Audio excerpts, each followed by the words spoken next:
All right, Dr. Ding, Dr. Eric Feigl-Ding. Where are you speaking to me from now? I am in Arlington, Virginia, just stone's throw away from DC. I am And less than a mile from the White House can as you a see the protocol. river from your house? Not quite, but pretty much we are one metro stop, uh, from DC. Yep. And the last time people in central Pennsylvania, if they haven't seen you on TV or on Twitter or on Facebook, would have seen you here in 2018, the spring of 2018. Does that sound right? That's right. And what was that for?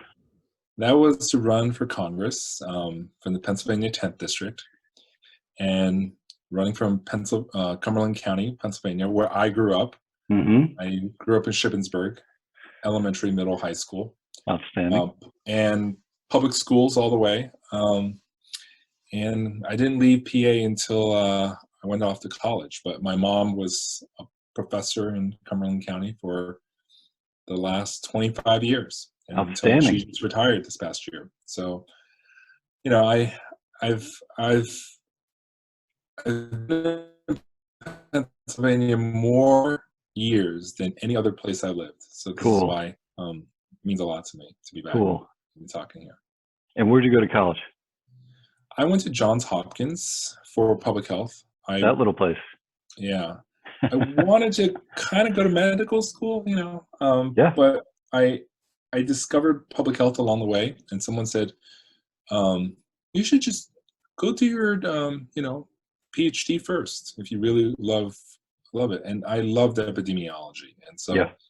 I said I took my medical school entrance exams, and I said, you know what, I'm going to pause and I'm going to go to study epidemiology up at Harvard. And I was the youngest student up there.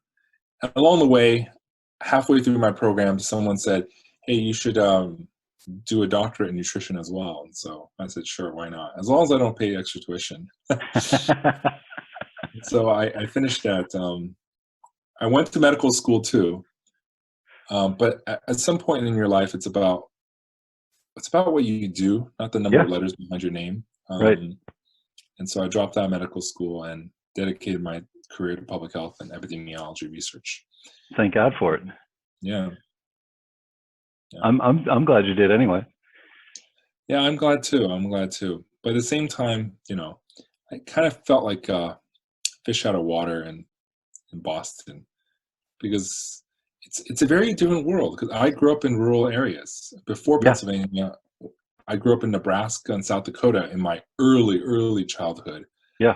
And so, like, places like Boston were, it's not it's not where I felt home. So It's a different culture. The entire Northeast, the farther Northeast you go, it's a different, it's a different thing. world, Yeah. It Yeah. is a very different world. Yeah.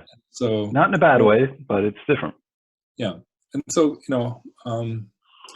I was glad to be back for a while, but there's a lot of things I want to do still. So, and though I didn't win in 2018, I still helping George a little bit, and Mm-hmm. Mm-hmm. and I think I can make a lot of public policy impact here in DC. So, Speaking of, so when's the first time you came to hear of COVID-19? And give me the 7-year-old description of why it is called COVID-19. COVID-19 is just coronavirus disease of 2019. So the virus is called now SARS-CoV-2, SARS coronavirus, severe Respiratory. coronavirus 2. But the disease is called COVID-19. It's kind of like how HIV is the virus, but AIDS is the disease. Right. So I first heard about it in early January. I have a few distant relatives in China, and they were telling me, it's really strange because they have their own social media sites, and they said there's this really weird outbreak. People are getting really, really sick. People are canceling tours and canceling trips and flights to Wuhan. Which is huge. Wuhan's like Manhattan, right? Yeah, Wuhan is like, I think it's a 18 million person city. Yeah, huge. Well, I forget the exact population. It's a double-digit million. By Right. Chinese standards, it's a medium city. American standards, it's pretty huge. Right. But like, it was a pretty strange epidemic, and so I had my ears on the floor, on the ground, to what was happening and how people were dying, and it was a really extreme kind of respiratory disease. And so, but of course, I couldn't really shout about anything because these are just hearsay anecdotes. And it wasn't until mid January I was starting to do a few TV interviews about this with Chinese media, because I do some epidemiology consulting. And so, but then I saw this paper about how infectious it was. An R naught, R0 of 3.8, which means for every infected person, that person infects 3.8 additional person per cycle. And then each of those 3.8 people infects 3.8 more. So it's a very infectious virus. And I saw your early tweet on that, and I saw the attention it was getting. And at the time, you came under some attack for being alarmist. Yeah. Now, just before we get to that, tell me, relative to the ordinary flu, how contagious is the ordinary flu? Yeah, the ordinary flu has an R naught of 1.3. So a 3.8 would be almost 3 times more infectious. And it's more than 3 times, because it's 3 times more per level, per additional person. That's right. That's right. But once you multiply it 10 times, it's exponentially much more. And in addition, this one, now we definitely know, spreads asymptomatically before you have any symptoms, which is really worrisome because most viruses don't behave like that. And so you're literally endangering others even before you know it. And that's also a really pernicious, insidious property of this virus, in addition to its infectiousness, in addition to its severity, in addition to that we have no immunity because it's a brand new virus. We'd have no vaccine. Unlike the regular flu, we don't have any drug treatments, unlike the regular flu we have Tamiflu for. And altogether, it's just all around bad in every single dimension. Yeah, and no one in our generation, frankly, no one living has really ever seen anything like it. That's a whole other thing. Like, we don't even know how to encounter what we're seeing now. Yeah, and that's why oftentimes people were kind of like naysayers early on in saying that I was a scaremonger, because people can't imagine what they've never seen before. That's right. And we have not had such a pandemic since 1918. Yep. And 1918 was a completely different universe, compared to our current society right now. Right. So, it's kind of like saying alien invasion. It would just be as crazy as saying alien invasion for people from back in January to imagine the world in which we live under right now. Right. It is just that crazy. Right. And so, people thought it was insane. And, I was never big on Twitter. And, I have 100,000 Facebook page, and I have another 5 million person Facebook page. And people ask, well, if we're just trying to be attention seeking, I said, well, no, because if I was, I would do it on my 5 million person Facebook page. Yeah, and you would be discredited. You run the risk of being discredited. Yeah. And the other thing, so I didn't post it on Facebook. I only did it on Twitter. And the reason I did it on Twitter is because a lot more news media people are on Twitter. Right. Because that's who I wanted to communicate with. Because most news media don't sit on Facebook and monitor Facebook traffic. they monitor Twitter traffic. And so I knew that if I really wanted to shout at my top of my lung from the top of a mountain, because this was really worrisome and no one was paying attention. Back then it was Super Bowl, there was impeachment, there was tons of other things that just completely dominating the news cycle. Yeah, we killed that Iranian general. The Deutsche Bank papers released on January 3rd. That feels like 2 years ago, by the way. Yeah. I can barely remember impeachment. I have no emotional connection to Super Bowl or anything anymore. Yeah. It's just that crazy. There's a saying that there are decades in which nothing happens, and there are weeks in which decades happen. And yes. We are living through those times right now. And this epidemic is just changing so fast. And what we know about it literally changes so quickly. I can't even convey how we are literally, living in a fog of war. Yes. And we're just lifting the fog a little bit every time and realizing how much bad or how much worse the epidemic is or was, or how bad the virus can be, how desperately unprepared we are with testing, with PPEs, and with ventilator supplies. And every week there is like this undescribable feeling of like, oh my God, like there's a new paper just out that says we might be in intermittent social distancing here and there until 2022. 2 years. Yep. Yeah, because the vaccine won't come until likely February 2021, and then you have to give it out, and then the ramp up of it, and it's going to be the richest people or the most connected people gets it first, not the frontline workers like that at the grocery stores who gets That's right. it. So that's right. It will take a while before the whole world gets it, and only then will we really be able to stop the pandemic. And here's the thing: people put false hope in a Tony Stark hero.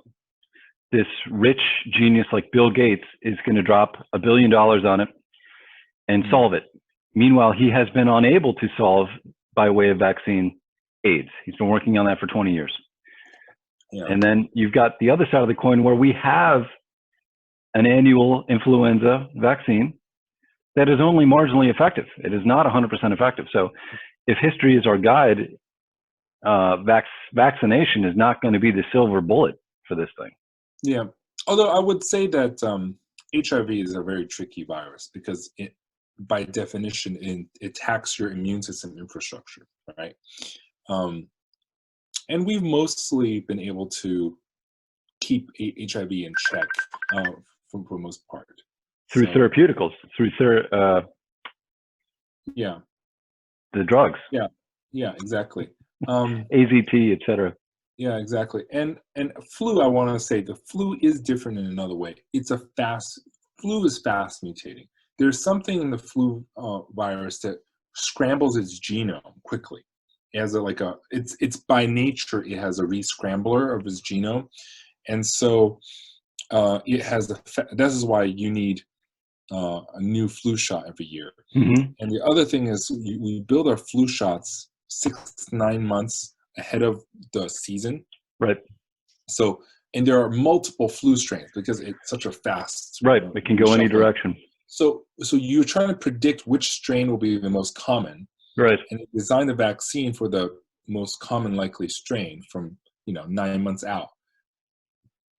And oftentimes they don't always get the right one. Usually they get 60, 70%, 80% right, but this year it's only 48% effective. So looking through our fog of war, what are your people telling you? What are you seeing in this virus that is consistent or inconsistent with as far as mutating and ability to find a vaccine? How successful do you anticipate will be? Yeah, I think we will find a vaccine. The Good. coronavirus is not a super fast mutating one like flu. It is an RNA virus, so it mutates a little bit faster than some of the DNA viruses. But I think we will find a stable vaccine for it. There is a lot of Good. promise for that, and there are many groups who are working on vaccines for it. So I noticed that. I'm hopeful that one of the groups will have some, because they're working on different kinds. Short-term vaccines that are, will work for like a year, and long-term vaccines that hopefully will work for your entire lifetime. So, hopefully this is not something we will have to revisit year after year like the flu shot, because the flu is a very different virus. Uh, so that said, I'm hopeful for it, but developing one you have to go phase 1, phase Yep. 2, phase 3 trials. Yep. And it would be a world record. To pull it off in 1 year, it would be a world record. Yeah. We were able to contain the old SARS and MERS epidemics without a vaccine, because of the nature that they were incredibly deadly. A virus that kills fast will flame out fast in Right. certain ways. Right. And again, those viruses did not spread asymptomatically. Right now we have huge amounts of asymptomatic. CDC says 25% of all cases floating out there are asymptomatic. Iceland says 50%. And yesterday in the New England Journal, they published a study among pregnant women entering hospitals to deliver. And so they screened all pregnant women coming to the hospital to deliver on a universal basis. And all the women, they found that of all the cases, 88% were asymptomatic. Wow. Yeah. Even Wow. after delivered, it was still 80% were completely asymptomatic. Like only a few of the asymptomatic developed symptoms later. Now, obviously, pregnant women are not your typical general population. So, but that just shows how many asymptomatic. And other studies have shown in China that most people get the virus from someone they don't know, not from someone they know. Wow. So, which means most likely implicates someone asymptomatic. Right. So this is why it's such a difficult virus. Unlike some of the other ones, this is the one that has survived the world.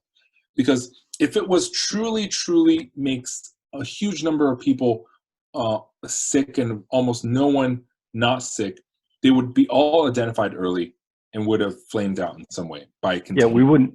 we wouldn't need the different kinds of tests. We wouldn't need the universal testing. We wouldn't need antibody testing, because people would just be sick and you could see it. You would know that they were manifesting symptomology consistent with the illness. Yeah, I would say that even if we had half the people who developed strong symptoms, we would have stopped it much earlier. It's right now. It's just there is a reason this is the virus that has taken over the world, and it's just shut down our society in so many ways. And so, our unimaginable has indeed happened.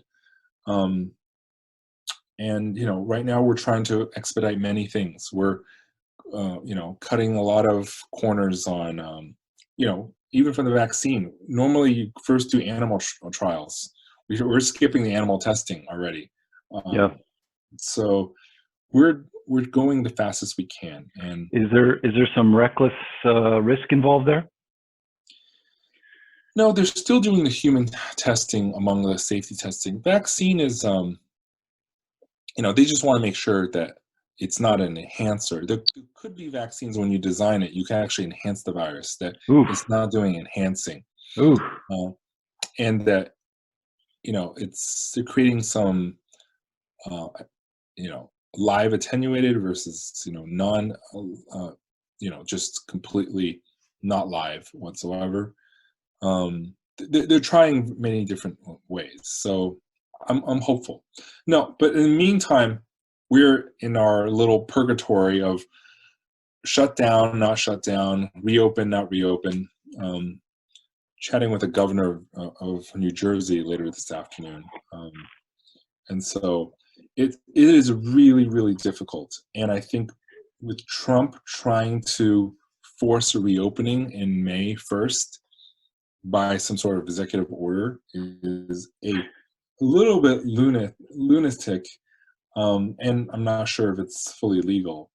Right. But I think public health will win over. Hmm. It's just, I think the politicians need to listen to public health scientists, and in many ways, politically, all this is very, very. It's like a landmine, right? Yeah. Because politically, you're causing a lot of people to go unemployed and businesses to potentially go out of business, and people go hungry. It causes an enormous amount of strife. But I think the argument on the right, the conservatives, is a little bit wrong. It's not like you're choosing between saving lives and saving the economy, Right. because this disease maims people in addition to killing. Yeah. In addition to killing, and again, the death or this case fatality ratio, percentage of cases that die, it's not a set number. Yeah. It is a function of your healthcare system. If the flatten the curve thing, if you have 1,000 cases all showing up in your hospital in 1 week, guess what? A lot of them will die because you don't have enough beds, ventilators, ECMO machines, or other treatments for them. But if they showed up over 3 months, you can handle cases.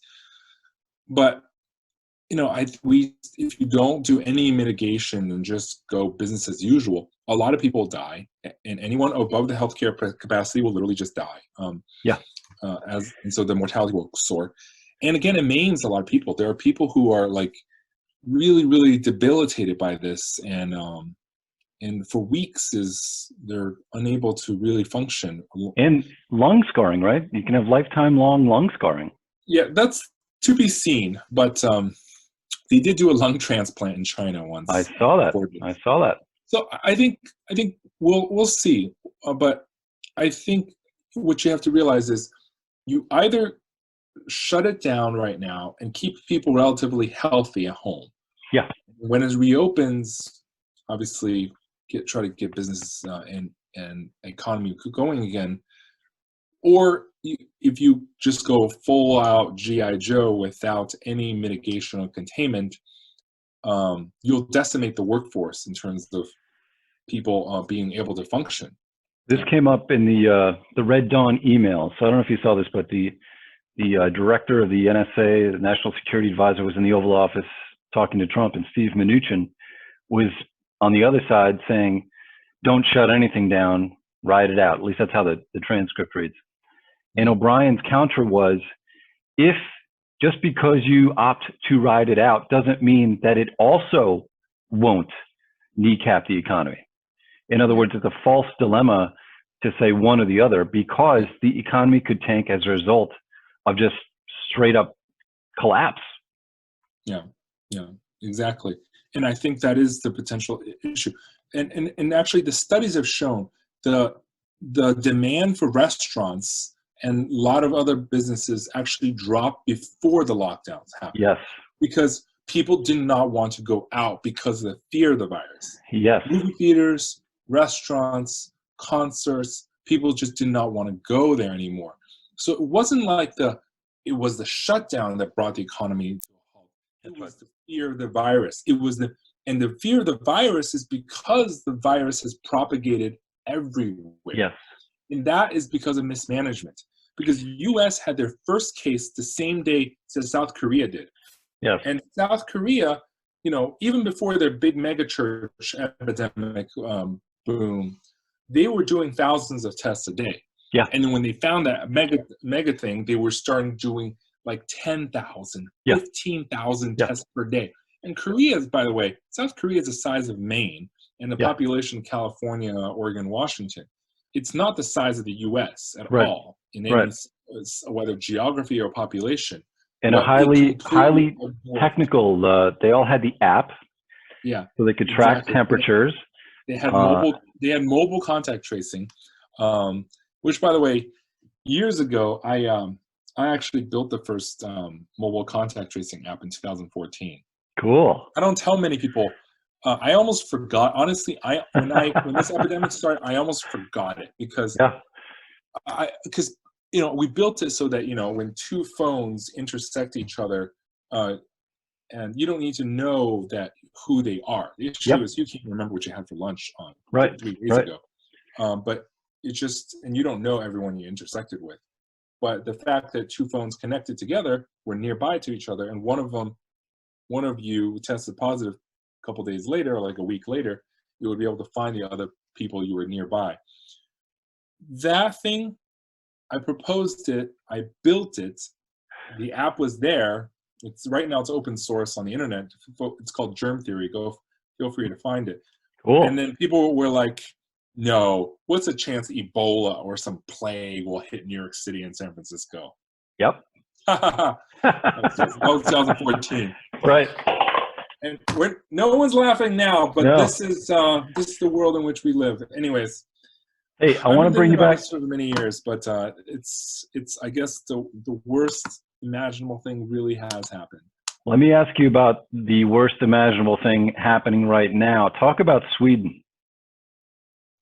Yeah, Sweden actually, they haven't fully closed. Now, the thing is, Sweden also has an amazing healthcare system. So did Italy, though. Italy was number 2 in the world. Yeah, Italy as well. Italy, I think the mortality, by the way, is high because it's a very elderly population. Meanwhile, Sweden has a pretty low density population. It's much less dense than Italy. And Italy, in terms of like their healthcare infrastructure, it's good, but the society in itself it's much older and it's much more dense. And they were slow to implement social distancing in Italy too. Yeah, they were. Indeed, they were. And actually, a little known fact, actually, there's small sweatshops in slum villages in Italy. They're like little Chinas. So every time you want to buy your Italian leather-made belt or Italian shoes, you want to say it's Italian made, right? Made in Italy. Well, the truth is, Italy knows that they can charge a premium, and so they actually have a lot of little Chinas in Italy of factories. So there's actually a high Chinese population. So I think Italy got seeded earliest because it has a lot of Chinese population that travel to Wuhan. Anyways, it's not a Chinese virus. It just happened to be a virus that jumped in China. Right. That's right. Just like MERS was a Middle Eastern origin, but it's not like it's a Arab ethnic. The virus is like right now it's killed more non-Chinese than it's in Chinese. And you can criticize the government of cover up all you want. And even now, some people say that the US was trying to cover up how bad it was early on. Still is. Yeah. So, I don't want to get into kind of like the water under the bridge. We'll have plenty of time to revisit these issues. And, it's pretty obvious that US had a pretty late response. But the number one question I get is, when will this be over? When can the lockdown end? When can my life resume to normal? As I mentioned before, we will need to have intermittent lockdowns and reopenings for a very long time, even after we have the vaccine. But in the immediate time, Trump is trying to push for May 1st. I think May 1st is a little bit early. I don't think there should be a single date for nationwide, because right now the epidemic has slowed in Washington State. So would I advise Washington State to reopen? I would say they can probably reopen. Washington State is the only state in which the effective R has been lowered by interventions below 1. Cool. So every infected person infects less than one infect. That's how the virus will eventually slow down. So Washington State is below 1. No other state is below 1 right now. And so some are kind of plateauing. New York City hospitalizations are dropping, but New York City deaths are high, home deaths are high. We don't know if the hospitalizations drop is because people are just so scared of going to the hospital, of being infected at the hospital, that they are staying home. Yeah. So it's tricky.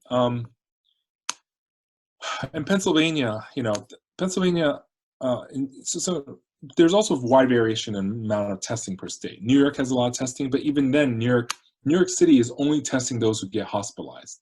Yeah. A lot of people are not being hospitalized, and we know how many asymptomatic. So in Pennsylvania, I'm not sure if Pennsylvania is out of the woods yet. No. Pennsylvania, it's obviously, I'm looking here. Pennsylvania has 24,000 positive cases as we speak, as of Monday. Known cases. Known cases. 524 deaths. Pennsylvania usually does about 7,000 tests per day, but over the holiday weekend on Sunday and Monday, I only did about 4,000, 5,000 tests.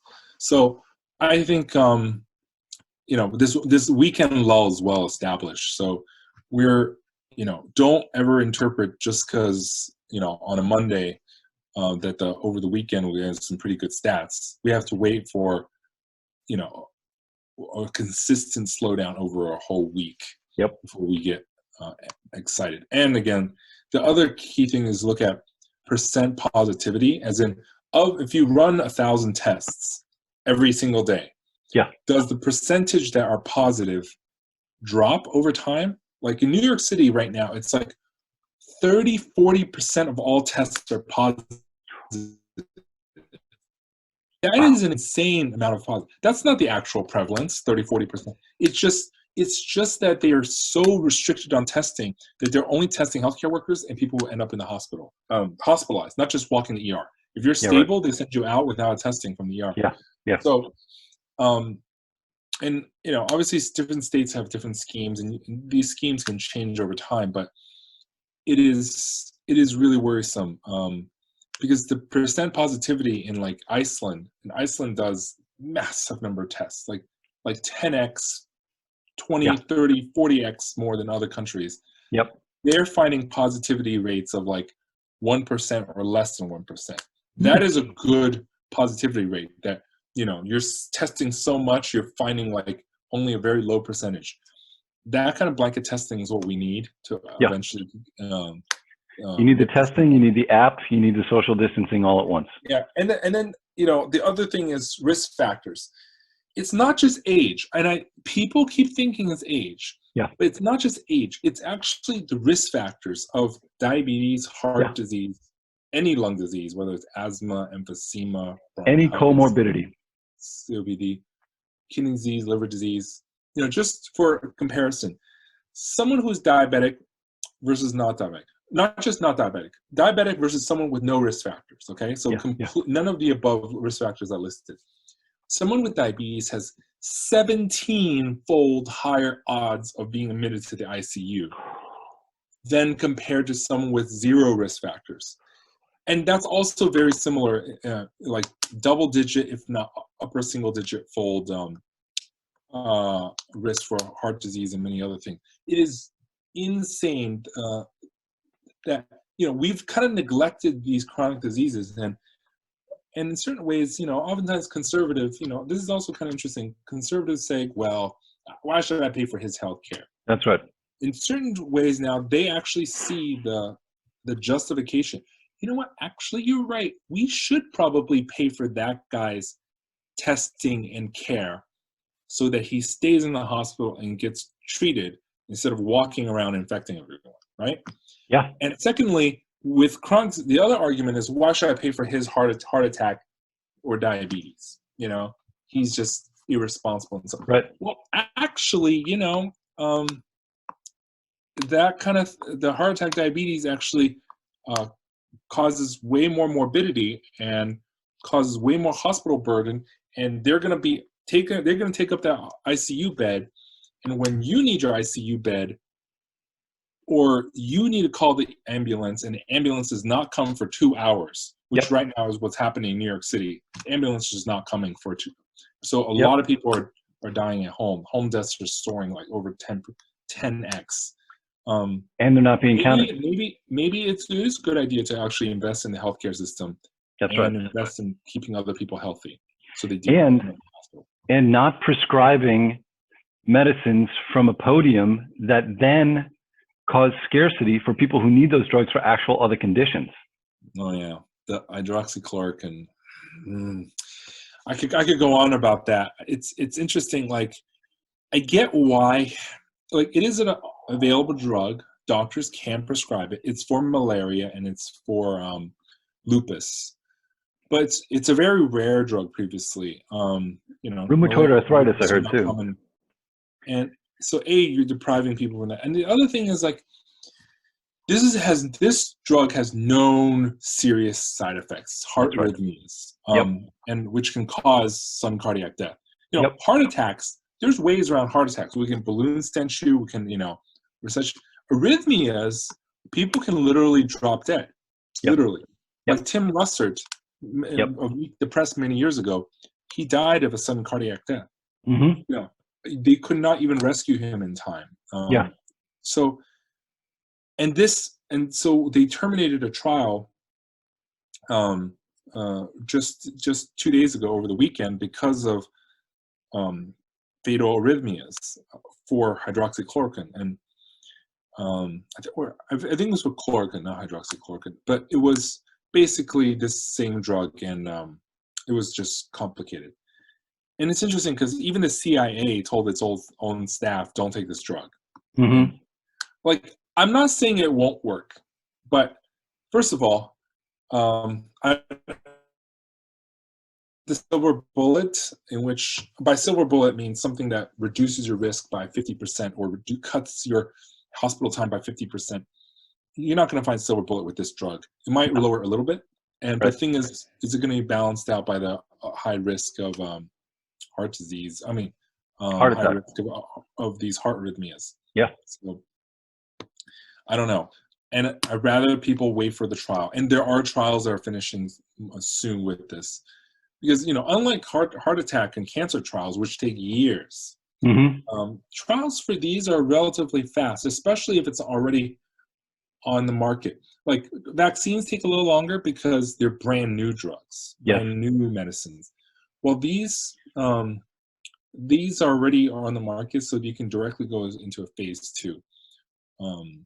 And so we will know soon for so many of these drugs, and hopefully there are many other drugs that's on the market that we can potentially be good treatments. We'll find out more by the end of the summer. We'll get some by May or June, but by end of the summer we'll definitely know more. But I'm hopeful that we can hopefully reopen the country bit by bit. I'm really worried about Florida.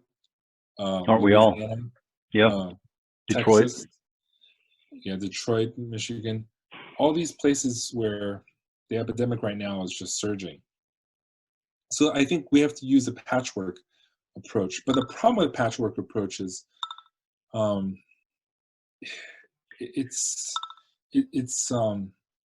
it's very problematic because the U.S. is not like European countries where they have borders. Our borders are basically non-existent. It's like, hello, welcome to Pennsylvania. Hello, welcome to New Jersey. And think of the United States as a ship, right? Normally in a ship, if one part of the ship is taking on water, you can put down the walls and seal off that compartment. US, it can't. So if you have 50 holes in the ship, you can plug 40 holes. Yeah. But the other remaining holes still mean the ship is flooding and sinking, and we cannot put down these walls of the I heard the analogy that it's like tables in a restaurant. If you get every table in the restaurant to not smoke except one, and one table decides to smoke, everyone is going to be exposed. No, exactly. So right now, this is the problem. This epidemic we have no such thing as borders between states.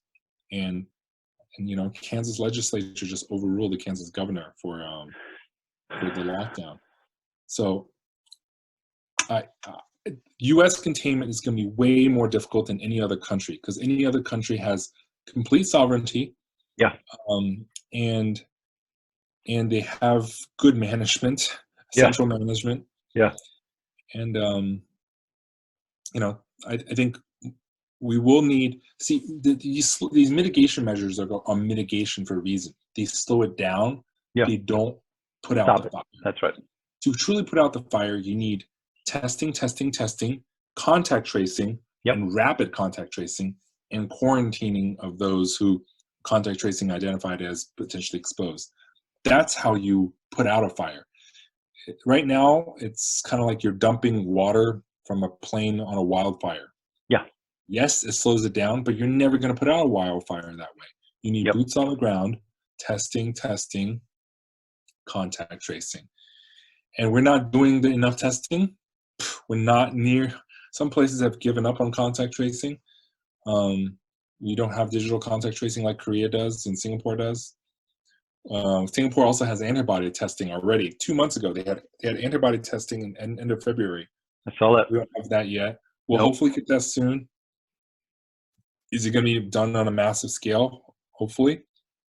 And the good thing about serology antibody testing is it's just a blood test. It can be done like potentially with a home kit. Yep. But how accurate, we're not sure. But antibody testing I'm hopeful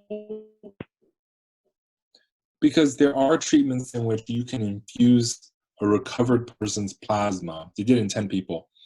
Just one time, 200 milliliters, infuse it, transfuse it from one person who recovered to another, and they recovered pretty quickly. But at the same time, they did this test of a lot of people who recovered in Korea and found that 1 in 3 did not have enough antibodies or had none whatsoever. 5% had none, 25% had almost very little.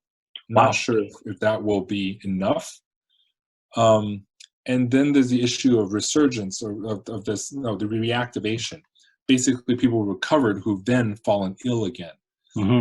Now, was it a reinfection or reactivation? It was most likely they had the virus still and it reactivated, which again means, well, they recovered, but then they got sick again. So what happened? Like, shouldn't you have immunity after you recovered?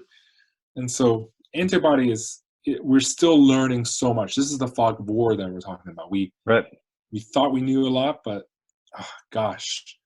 And some people are talking about immunity passports, that if you have this certificate, I have my certificate. I just see this as an opening to a dystopian state where show me your papers if you want to go into my movie theater, right? Well, and as a criminal defense attorney, I can see a black market explosion, fake documents too. Yeah, I mentioned that in a tweet as well. Like we can't even get voter IDs right, and we can't even. There's so many fake IDs and documents, everything. There's going to be fake papers. Oh yeah, and you can't really. It's so tricky right now. We want to reopen, but I guarantee you, if any state reopens May 1st, and I could see, for example, a Trump state like Florida trying to reopen, they will have a resurgence and they're going to close again. Yep. I guarantee. Because even Singapore, the richest per capita, most advanced country in the world with best healthcare, and everyone is incredibly wealthy, and the tech government spares no expense. They're having a resurgence right now. Yeah. And they had to trip the circuit breaker for another shutdown. I saw that. And Korea's slowed, but at the same time, they're seeing the reactivation and they're afraid of that. And China's still getting 100 to 200 cases a day that they're finding as well. Many from imports. That's the other thing. You can shut down as much as you can, but are you going to shut down international travel? If you do, an outbreak in the northern region of China that borders Russia. Yeah, Russia right now. Russia tried to deny it, but Moscow also has a shutdown. But gosh, there's actual anecdotes that says I have not tweeted this, but hey, no one's listening here. I'm teasing. Um, Breaking news. A friend of mine who from Russia actually says that hospitals actually do not report deaths over a certain quota.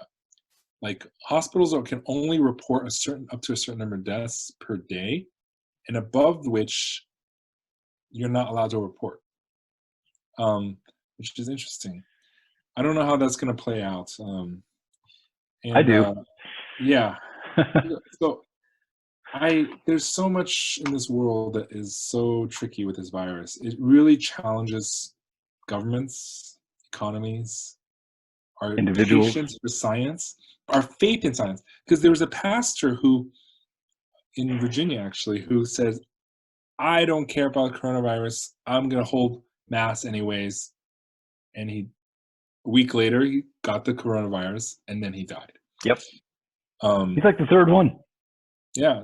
And it's going to keep repeating because, I think people need to have greater faith in science. Just like, it's one thing to deny climate change because climate change is such a far off, distant thing. People don't see the ice caps melting, Right. polar bears dying, Right. Antarctica ice shelves breaking off. People don't see that. People obviously see this, and it's very real. Yeah. But the other issue in public health is, if public health is successful, the reaction should be, well, see you overreacted. Yep. Well, nothing happened or very little happened because of aggressive public health measures. It's kind of like if there's 100 people get run over by a car at this busy intersection, we decide to put a crosswalk, stop, crossing sign or a sky bridge over the road, and all of a sudden next year only one person or nobody died or got hit by a car, then he's like, see, you wasted all that money for nothing. Yes. Well, it's because we invested in public health and prevention. Yeah. An ounce of prevention is worth a pound of cure, but an ounce of prevention is never appreciated in the end because people don't see it. Doctors, hospitals, when you have a rich billionaire who survives a disease, they donate millions of dollars to the hospital, but they don't oftentimes donate millions to the public health measures that, hey, reduce air pollution so that we don't get our COPD. Yeah. Arguably would save 10 times more people. Yes, exactly. And heart attacks, a major cause of heart attacks is actually air pollution. Yep. But people don't see that if we actually reduce the emissions, we would actually prevent heart attacks. And that's the nature of public health, that, if it is working, right now Trump is saying, like, look, all these scientists, it's overblown, like it's already slowing down. We're not going to have that many deaths. Well, it's because some of the states were very aggressive and were ahead of the game in doing lockdowns before the federal government even revised that as an option. So I think we have to realign we need to realign our faith in science, and because we're not making this stuff up. It's just like, when I was shouting at the top of my lung in January, I'm not a charlatan or someone who's just an attention seeker for that. I was seriously concerned, and even from a matter of constitutional rights, Professor Lawrence Tribe, I asked him, he says, well, if you see smoke, you have every right to shout fire or smoke in a theater. If you see smoke, you have every right to say that, even if you don't see the fire, if you see evidence of smoke, you have every right to shout it and warn the public, and it's not public engagement. I would go one farther. As a scientist, with your education, training, and background, you have a duty to warn. You don't just have a right to express that you're alarmed. You have a duty to forewarn and thereby save. What's the opposite to stay hushed and and allow countless millions to be Yeah. infected and harmed? This is an ongoing debate right now in public health as well, because a lot of scientists don't want to make any, many scientists speak like this. There is a suggestion of a potential that Yeah. this epidemic may rise in a few percentage in a limited way in the near future, but we're not sure. So do nothing. Well, the science, There is that unless you know for sure with right, a overwhelming mountain of evidence, right. there is that camp that's like, I'm not going to do anything unless this is so proven beyond reasonable doubt. And this is kind of like, where is the, there's the basically the criminal conviction where you must have unanimous ruling of that everyone must be sure that this person is guilty beyond reasonable doubt by unanimous. Some scientists are like that. They don't want to make any action until there's that. Normally, if we have the luxury of time of some cancer therapy, I would say, sure. But for something like this, in which every day more people can die, and there's a high probability of a wildfire blazing, you take every precaution against the wildfire blazing, right? Yeah. Yep. Right now, it's a raging wildfire. We don't need to debate whether, well, we shouldn't over debate whether if, this evidence, is the wildfire going to turn east or is it going to wildfire north? But we just basically shut down and dig trenches on the east and north side right now, even before the wildfire comes here. And I think, that's what I kind of did that got me some blowback early on, that I was a scaremonger. We didn't know for sure, but that's what the scientific academic community, when you find an outlier, it triggers a response in others in the academic scientific community to disprove the conclusion. That's how this works. You float it out there and you invite others to disprove your conclusion. That's how the academia world works. That's how you reach conclusions, either by consensus or by data. The issue is, do you make action plan? Do you act on it based on this imperfect science? And I think I want to close with quoting Dr. Mike Ryan. He's the director of preparedness and emergency services at WHO. He's not a political figurehead. He's not like an elected guy. He's this Irish guy. He's an Irish doctor who's been who you're talking about. Front lines of Ebola. Yep. And he's like a, take no bullshit kind of guy. And he says, in all my experiences working with Ebola, he says, you must act fast. You cannot afford to be all right. Know that you're 100% certain before you take action. If you are slow in taking action, this epidemic will win. Epidemics win by inaction, and so the inaction is the enemy of good. So you must act fast, even without knowing full knowledge, because it is the most responsible thing to do. Mm-hmm. And I think that's what we need right now, and more of in the future. So, am I against hydroxychloroquine? Am I against some of these things? I'm not against it per se. I'm just saying we need to be cautious, but not put all of our hopes into this drug as if it's the magical bullet and counting on this drug. We need to keep developing other drugs. Like the transfusion thing, that's very hopeful, but we know that the antibody issue is not perfect. Many people don't have it. We can't put all of our eggs in one basket. We need to try as many different things as possible. And we need to try them fast, and we need to lift as many rules around clinical trials instead of making them take a year. We need to allow them to do it under a month, because theoretically, if I wanted to just give vitamin D to COVID patients in New York, common, over the counter, well recognized as safe, let's just give it to 100 patients and 100 controls. Do the randomized trial. It does not cost a thing. Let's just do it and we could get results in under a month. Yeah. Right? Yep. But right now, the bureaucracy and the paperwork is preventing that. Then, but I think in this day and age, we just need to cut as much red tape as possible to move this forward. And I think that is this general motto, that be cautious, but keep your ear on the ground. And I've been reading tea leaves for my entire career on things, whether it's Flint lead poisoning or when I was a whistleblower against Vioxx.